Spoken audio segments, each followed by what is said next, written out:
adalah guru dan pembimbing kami. Ya, kami memang dari Kepal sendiri ya, gerakan penolak lupa itu terlahir dari sebuah kekejaman rezim ini ya. Makanya kita buat Kepal itu tadi. Sebelum saya lanjutkan, saya ingin memperkenalkan diri saya. Nama saya Safiuddin.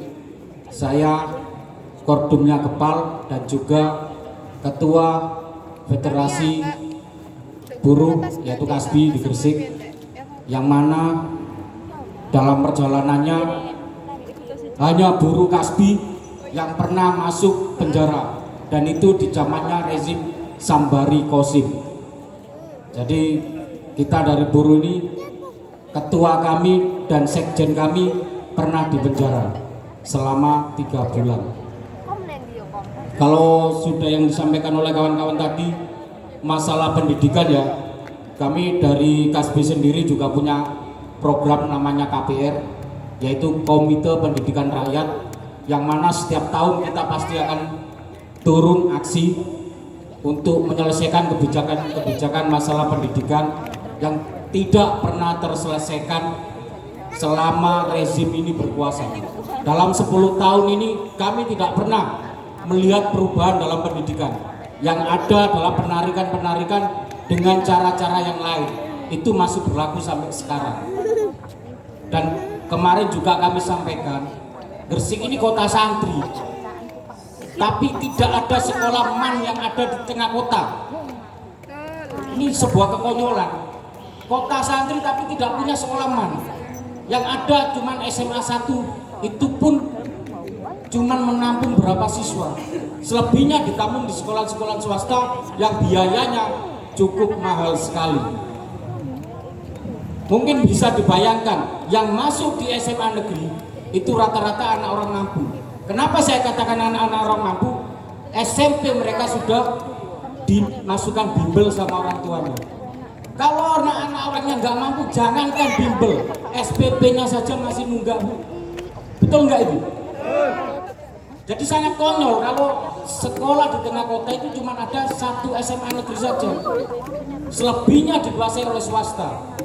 Ini ketidakmampuan pemerintah. Saya katakan tidak mampu, kenapa?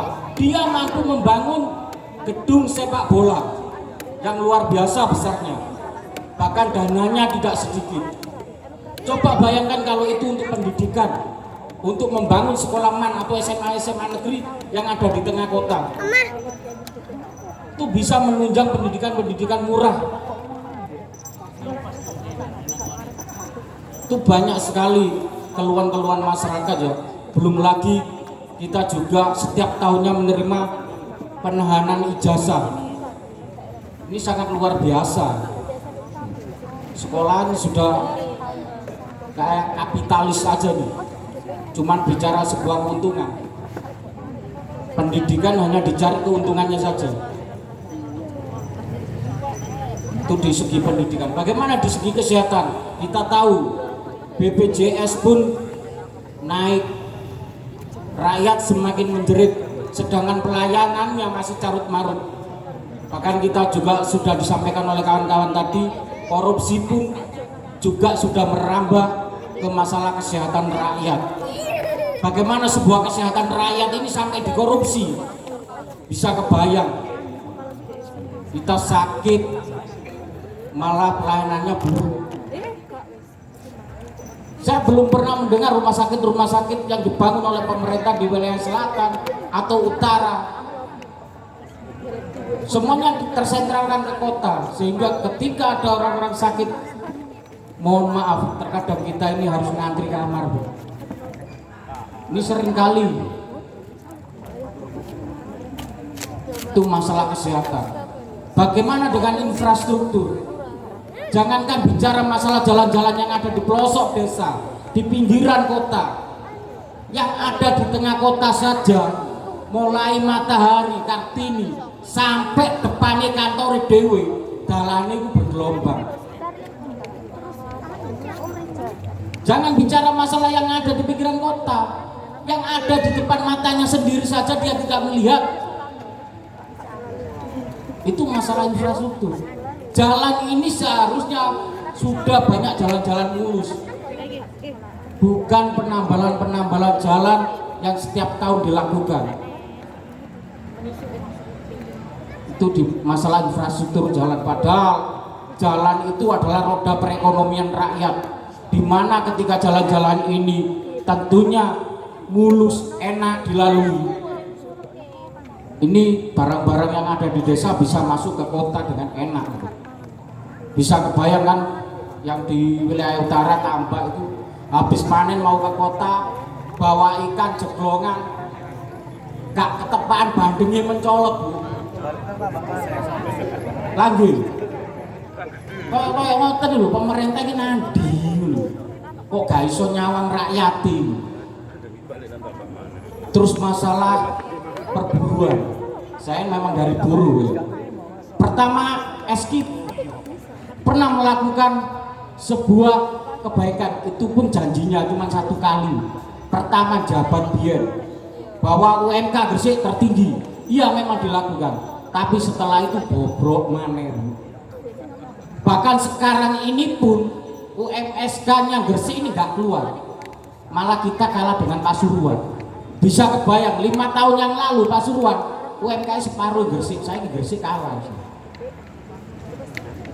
Ya kan? Itu masalah di perburuan. Kalau pemerintah ini cerdas, pasti banyak investor ini masuk.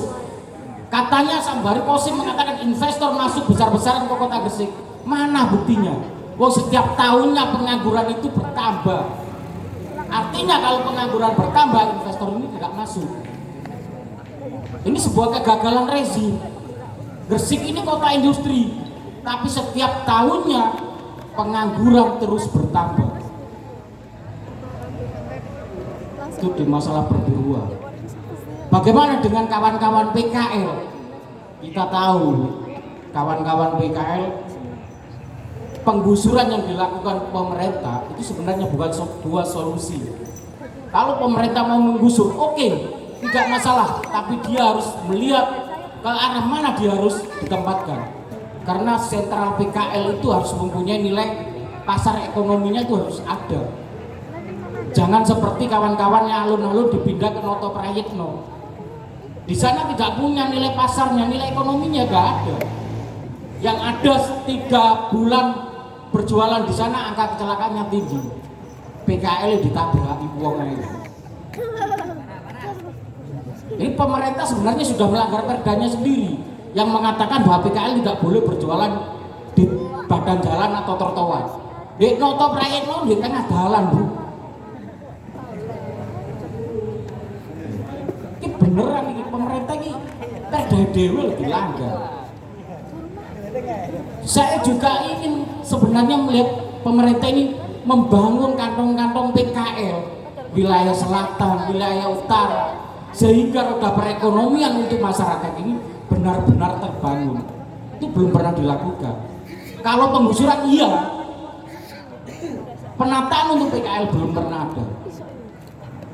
Bahkan yang di GKB sana dihabisi semua PKL ini tanpa ada sebuah solusi.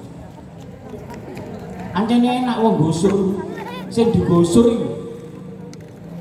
Ning di apinya kolano anak itu kon di biayai. Ini benar-benar sebuah kekejaman yang luar biasa ya. Belum lagi dia, mohon maaf ya, sekarang ini banyak situs-situs sejarah yang dihilangkan oleh kepemimpinan SKI.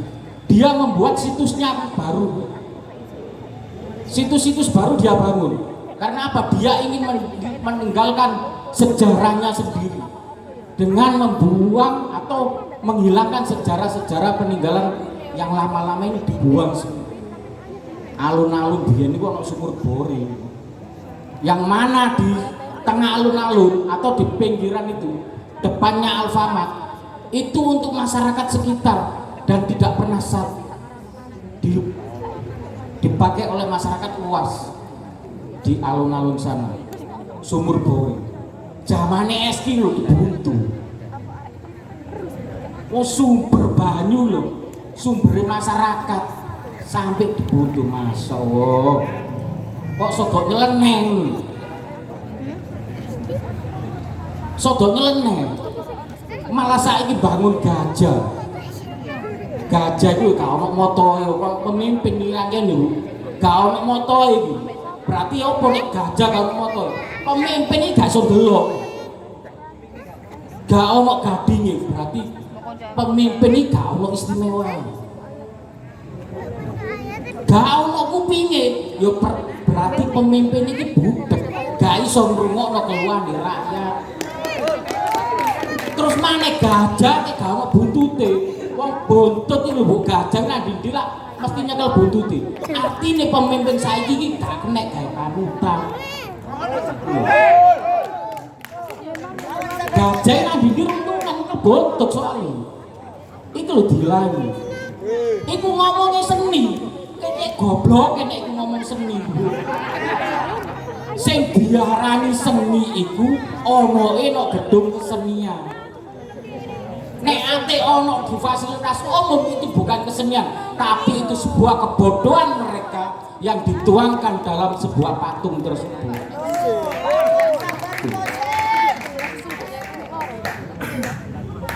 Mane sing nok Brumas iki lho, masyaallah.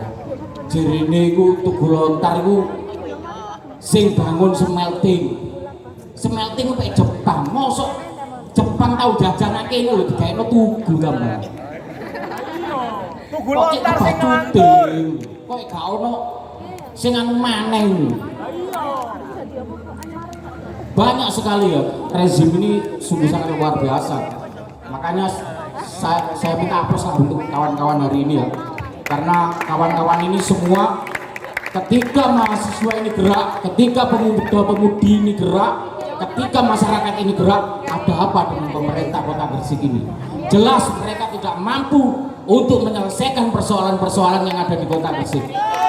Karena apa? Setiap pergerakan-pergerakan rakyat, pergerakan mahasiswa itu tidak punya kepentingan sama sekali, Bu. Mereka hanya mementingkan rakyat, sebuah kepentingan rakyat yang mana rakyat menginginkan sebuah kesejahteraan. Itu yang seharusnya dilakukan oleh pemerintah. Wong jamane biyen niku demo nang bupati pager gak tahu ditutup, saiki dikancing. Ono maneh rakyat ini mau mengadu, tapi pagere dikancing, digolekno di polisi no, dulur di situ loh, polisi kan. Pak cek kebudeng.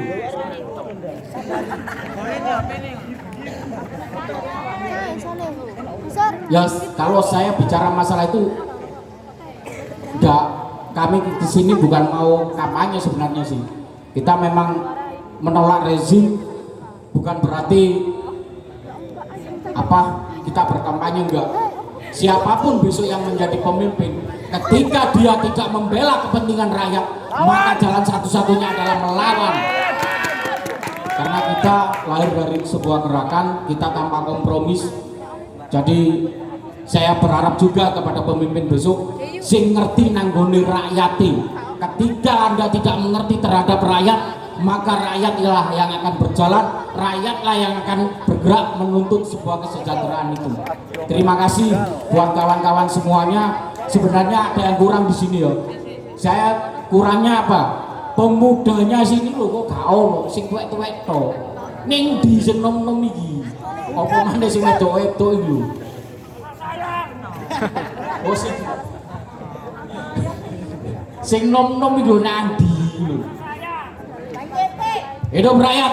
Terima kasih. Wassalamualaikum warahmatullahi wabarakatuh. Oke, kita kasih aplaus untuk seluruh narasumber kita malam ini.